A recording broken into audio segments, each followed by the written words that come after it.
Sasabak na naman si Wesley So ngayong darating na August 23 Grand Chess Tour Finals dahil nakapasok siya. Ang ganda kasi ng ginawa niyang performance itong nakaraan lang sa Sinquefield Cup. Champion siya. At sino-sino ba ang magbabakbakan sa Grand Chess Tour Finals na ang paglalabanan ay $200,000? Pinangungunahan ni Wesley So, sumunod si Fabiano Caruana, Vincent Keimer at Pragnananda. Apat lang po na players palagi pag Grand Chess Tour Finals. Single knockout elimination ito, no? At dire-diretso kagad ang kanilang format, 2 classical games, 2 rapid games, and 4 blitz games. Each player po sa match kung sino ang mananalo at sino ang mananockout. At nung nakaraang taon ba, hindi natin pinasadaan, wala kasi si Wesley. Sino-sino ba ang mga players doon? Ito po, pinangungunahan ni MVL, Fabiano Caruana, Levon Aronian at Pragnananda. Yan ang nakaraang taon na si MVL at Levon Aronian pinalitan ni Wesley at Vincent Keimer. Hindi pala nakapasok si Wesley nakaraan. Parang nanibago ako, hindi natin pinasadaan to kasi wala si Wesley pero this time, papasadahan natin ang championship na naganap na nakauwi ng $150,000. Nakaraang taon Grand Chess Tour Finals. Ngayon pa lang natin kasi excited tayo sa tournament na to. Lalaro kasi si Wesley. Yan. Ito pong mga nakikita nyong mga picture sa aking kapaligiran. Kapaligiran talaga. Yan ang current live rating, no? Nangunguna si Magnus Carlsen, ayan, Hikaru Nakamura, Caruana, pang-apat si Sindarov, at pang-5 si Wesley. Pang-6 si Keimer, pang-7 si Abdusattorov, Pragnananda, Erigaisi at Perusia. Okay? Lalagay ko po dyan. At kung may mapapalitan, di update natin para nakikita nyo lang po yung top 10 sa buong mundo sa classical rating. Okay, pero bago natin pasadahan ang nakaraang taong championship, sagutan muna natin ang puzzle nitong nakaraang upload natin. Ito po yun, hatid sa atin ng Internet Chess Club application. It's white to play. Ano kaya ang best move? Ito po, congrats sa mga nakakita. Maraming salamat sa palaging sumasagot, Yun, ipopromote lang ng queen. Kakainin, obligado. Huwag munang kainin. Pag kinain to, blunder. Magki-king D7, panalo na ang black doon. King E6 muna. King opposition, very important yan sa endgame, di nag-push, di kain lang. Tabla na. Na-save ng white. Kasi kung dito punta lang po dito, King C6, King D4, tabla pa rin. Dahil King E7 ang tinira, King E4 lang, King E6, King D4, basic King and Pawn ending ito. Sa mga beginners po, na nanonood sa atin, very important ang mag-aral ng King and Pawn ending. Very important yan. Basic po yan na dapat meron tayo yan sa pundasyon natin para pag naglaro tayo, lumabas sa game natin, mag-appear, alam na natin. Okay. Downloadable sa Play Store at App Store. Free lang po ang paggawa ng account, download na kayo ng Internet Chess Club application. Napakaganda pang training. Okay, ito po ay championship sa bakbakan nila Fabiano Caruana at MVL. Nako, sino kaya sa kanilang dalawa ang nag-uwi ng $150,000? Ilang games ang analyze natin? Running lang, bahala na. Ang ginawa dito, blitz time na po to Nag-knight F3 si Fabi. D5 si MBL, C4 at nag-E6, okay. G3, approaching Catalan to Knight F6, Bishop G2, kinain dito ni Fabi. Ayan, nilagyan ko ng note arrow, Kasi hindi ko masabing Catalan ito. Ang Catalan kasi yung naka D4 na. Pero dito, kumain kagad si MBL. Aba, hindi Catalan to. Nag-Queen A4 check, Knight BD7, kain lang yung Pawn C4. At nag-A6, ayan, ang plano dito, mag-B5 para i-develop yung bishop with tempo, Queen C2 atras lang at nag-C5, kinontrol kagad ni MBL ang square D4, nag-Knight C3, Queen C7, develop lang, castling, very important pong mag-castling B6, ayan. Sa mga approaches po, hindi natatakot na kahit bukas ang bishop dyan, bubuksan pa talaga. Pero ang hangad dito ni MVL ay ma-develop niya ng mabilis ang kanyang light square bishop sa B7. Pangtapat sa strong fianchetto bishop ng white. At wala namang sapat na pupuntahan or saan ba pupunta ang knight para magkaroon ng sobrang delikado. Wala naman Yan ang mga lesson na matututunan natin sa level ng pro chess, So kailangan po ay wag katakutan yung ganyan. Nag D4, paluwag kagad ng sentro si Caruana at nag Bishop B7. At nag-rook D1, okay, develop, bishop D6. Itong bishop D6 po para maiwasan yung bishop F4, no? Pinipigilan ni MVL yan kasi medyo masakit nga naman pag naka-bishop F4, matutusok yung queen niya sa C7. At dito kinain lang ni Fabi, kinain ng knight at nagpunta naman sa bishop G5 para ayun no, kakainin yung knight para masira double pawn pero matatag, malakas ang loob ni MBL. Winelcome pa niya si Fabi. Sige nga, gawin mo nga. At hindi natinag si Fabi. Talagang sinira niya ang King Shield. Okay, pero hindi naman totally losing kagad yan mga kamatyas. Ano pa yan nagagamit din yan. Pag King H8, Rook G8 sa isang banda, pero delikado pa rin. Ayoko ng ganyan Nakabukaka yung King, naku po. Nag-rook AC1, okay, kumpleto na ang developments ng puti, mga kamatyas. Huwag natin pababayaan yung developments natin, Very important na may purpose lahat at gising ang mga pyesa. At nag-bishop E7, ayun. Ayun, kitang-kita po sa evaluation par. Okay, blunderations ang bishop E7, aray ko. Ayun, dapat na one tira is rook AC8 Ano diferensya ngayon? Kung hindi gawin yan at umatras lang, nasa isip kasi ni MBL, atras na no, to protect early the pawn F6. Siguro nahihinaan siya sa pawn niya. Baka mamaya biglang maatake yan, inagapan niya. At the same time, wala na siyang kinakatakutang dark square bishop kasi wala nang bishop F4 na mga ganun-ganun di ba? O yun nga lang mali. Kasi po, eto, natumbukan ni Fabi ang genius na tira. B4, at dito, nag-knight E4. Okay, knight E4, parang one piece daw, no? Pag kinain po kasi yan, kakain lang muna sa reyna. Yun po ang idea. Pero dito, natumbukan ni Caruana. Malapasel ang bigat ng tiram, binitawan. Sige po, pakiguess nyo naman yon. Gawin yung parang puzzle sa Internet Chess Club application. Sa ilang sandali lang, tutuloy kagad natin. Start!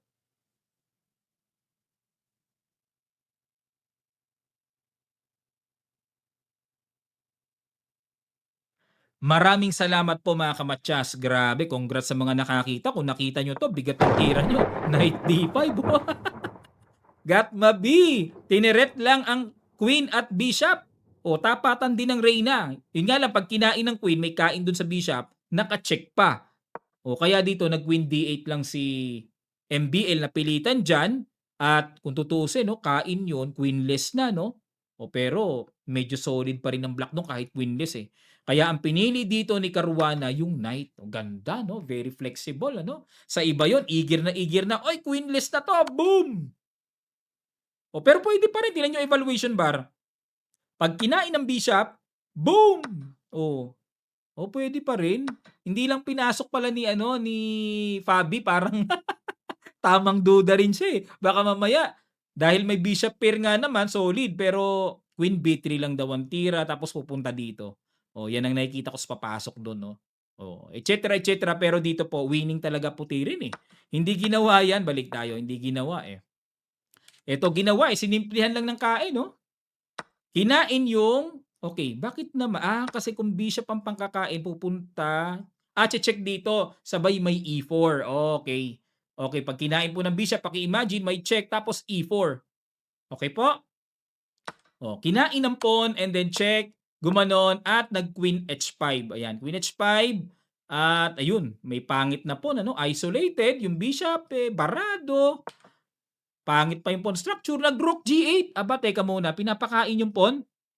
Kain yung F7 Knight D4 lang. Ano ang laman? Wait lang po mga kamatyas. Pag kinain to, ano meron? Gaganon lang. Atras uli. Pwede pa rin. Ang kulit ni Fabi, ayaw niya Ayaw niyang kainin. Nag-Knight D4 muna. Pahinog muna siguro. Nag-Rook G6. Knight C6. Yun pala gustong plano dito ni Fabi, Yung pumasok at nag-Queen E8. Kinain na yung pawn sa D5. Bago sa akin to, hindi ko maalala Hindi natin pinasadahan to Kasi wala si Wesley, medyo na, kumbaga parang tinamad ako nakaraang taon Isang taon na nakalipas, ayan. Pero ito, parang na-excite akong pag-aralan Lalo na 150,000 ang champion, Grabe, laking pera nun. Queen F3, umatras lang si Fabi, pinagtibay niya lang ang diagonal niya. Rook C8. Nag A3, ayan, para very solid yung pawn sa B4. Yan ang gusto ko kay Pabi. Maingat talaga. Parang ano din, parang Magnus din. Maingat din. Nag A5, okay. Inatake yung pawn. At kinain lang ang pawn A5, kinain. At nag knight takes A5, okay. Tapatan ng bishop to bishop. At kain, kain, kain, kain. Kinain. Okay. At nag rook to B1. Rook B1. Pinapakain nyo na. Wait lang. Malalim talaga. Bawat banat nila, malalim talaga eh. Hindi ko makita oh. Ano meron? Oh, nag-rook G5. Oh, gets ko na. Oo, sorry po. Wala, ayun lang talaga na abot ng mata ko eh. Pag kinain pala to, may kain dun sa F7. Oh, pero ayaw kainin ah. O pwede rin, pero knight C4 ang first move niya. Threat muna dito, tapos kakainin yon. Okay. Lamang yan, lamang. Iniingatan dito ni MBL yung pawn sa F7, no? Kaya niya hindi maiwan. At nag-rook G5, threat ang queen. Queen D2. Atras lang, king G7, knight C4. Okay, naka-threat, umiwas ang bishop. At nag-queen D3. Naku po, yan ang mga binibiling islog-islog na tira. Mga pagganong-ganon lang. Oh. Nag-queen E6 at dito nag-E3. Rook H5. Naku, papasok doon. Aatakihin yung pawn H2. Nag-knight F3 para pagka gumanon, maaaring mag-knight F1 lang, no? Nag-rook D5. Okay, threat ang queen. Umatras lang. Queen F5. Oh, E4. Pero may pin naman. Anytime may pin, ano? At nag-rook C1 lang. Nag-bishop B4. Tineret ang knight. Nag-knight F3. At dito nag-queen G4. The last blunderacious move ni MBL. Boom! Rook C4. Double. Resign. Laglag na po kasi yung isang pyesa. Okay, may mga nagtatanong, nababasa ko, bakit nag-resign? Isang pyesa lang naman. Sa level po nila, nako, isang pyesa, klaro, walang kagulo-gulo, nire-resign na yan. Kumbaga parang kahihiyan sa kanilang level na, ay, ba't mo pa tinutuloy yan? 'Di ba? O kaya respetuhan lang. Kumbaga approaches eh, resign talaga. Siguro sa mga beginner level, tutuloy pa 'yan. Pwede 'yon. 'Di ba? Pwede 'yon. Pero pagka mga gantong super GM top 10 sa buong mundo, wala na. Resignan na 'yan. Okay. Meron pa tayong isang game na i-analyze ha. Ito po, napakaganda kasi ng match nila eh. Analyze natin. Naunahan ni Pabi. White naman dito si MBL. Change color. Tumira ng E4. C5. Yan ang magandang laban na gusto ko makita. Ayoko nga ng Roy Lopez. Naboboring ako eh. Pero pag Sicilian talaga. D4, kain-kain, E5, at pinasok po yung tinatawag na Sveshnikov, Sicilian. Bihira na nating makita yung ganito, no? 1990s to year 2000, laging Sveshnikov, Sicilian Najdorf.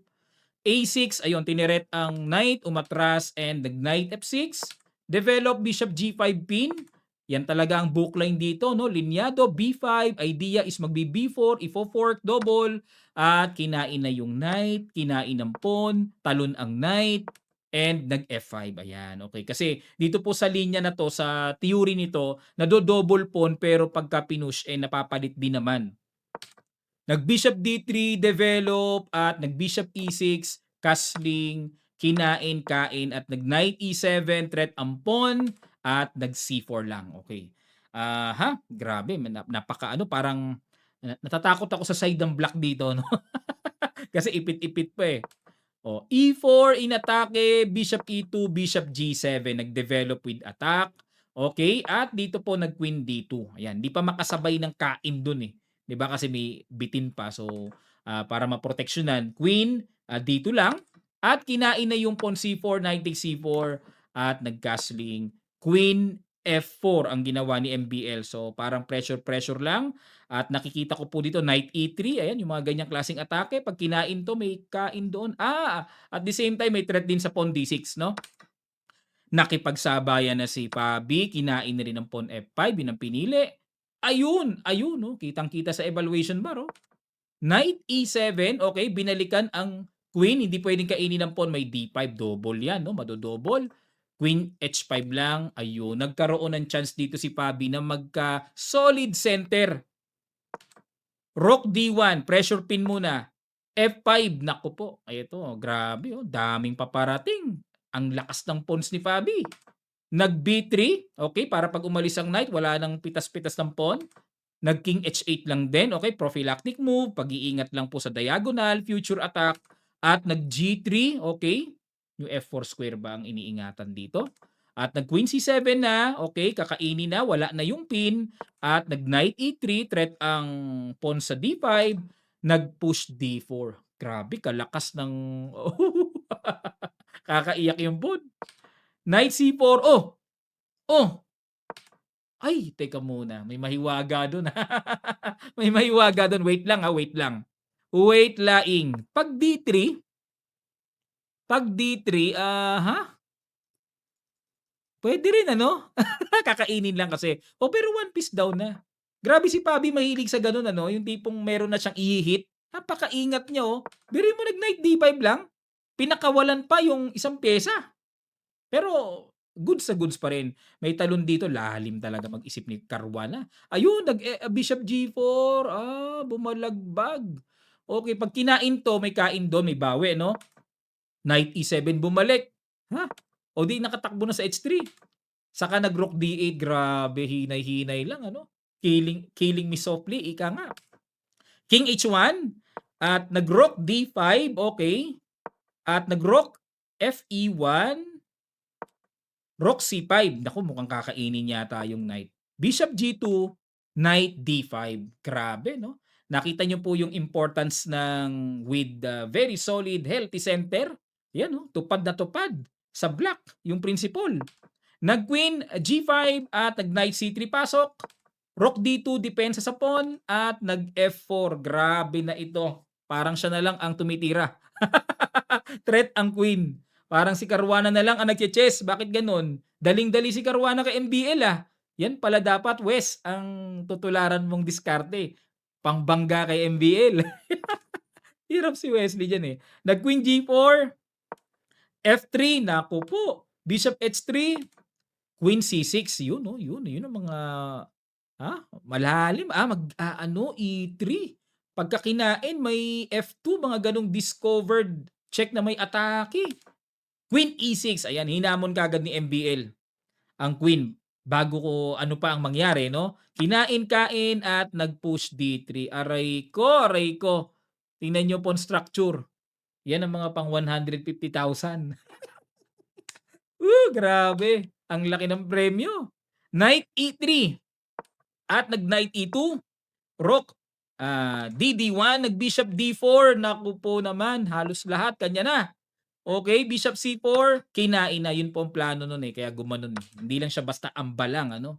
FE3 at nag-A5. So baka makain pa yon, lamang tiyan din ika nga, mag-A4 pa yung paparating. Nag-Rook F1, A4, di pwedeng kainin, bitin ng bishop. Rook D2, A3. Pahatid lang ba? Pahatid, no? Pawn wedge, sa ibang katawagan, mailagay dyan ng pawn. Pag nawala ito, nako, wala na. Nag-G4, ipit na ipit si MBL. Oh, King G7. Ang daming pwedeng itira ni Fabi. Halos nasa kanya na lahat ng plano. O yun, nagwala na. Wala na eh. Pati wakal na. O, kinain na oh. Kinain-kain. O, Rook C5, idea, mamatyasin sa ilalim. H3 para makahinga-hinga. No? Kaso pag Knight G3, naparesign na po dito si MBL. $150,000 ang nakuha dito ni Caruana nakaraang taon. Ngayong taon kaya, mainit si Wesley, ingat ka. Ingat ka, Pabi, mainit si Wesley ngayon. Bakit nag-resign? Yan ang tanong lagi, coach, ba't nag-resign? Pag King H2 ang gagawin po, Knight E4. Di baba lang, coach, bakit nag-resign? May Rook C2 check.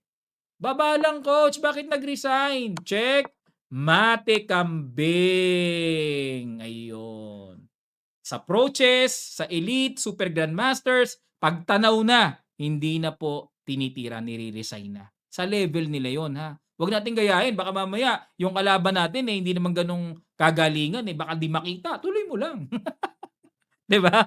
Payo lang yon. Okay, salamat po, no? This August 23, malapit na Grand Chess Tour. Sasali si Wesley. Nako, mukhang asarap i-live nito Yan, no? Sige, mukhang ila-live natin ganda to. Maraming salamat po. This time, 200,000 ang champion Nakaraang taon, 150. Ngayon, 200. Big time. Pabalato naman, Wes. Pabalato naman. Oo. Maraming salamat po mga kamatyasa at muli ito ang inyong lingkod, Coach International Master Roderick Nava. Hanggang sa muli pong pagkikita.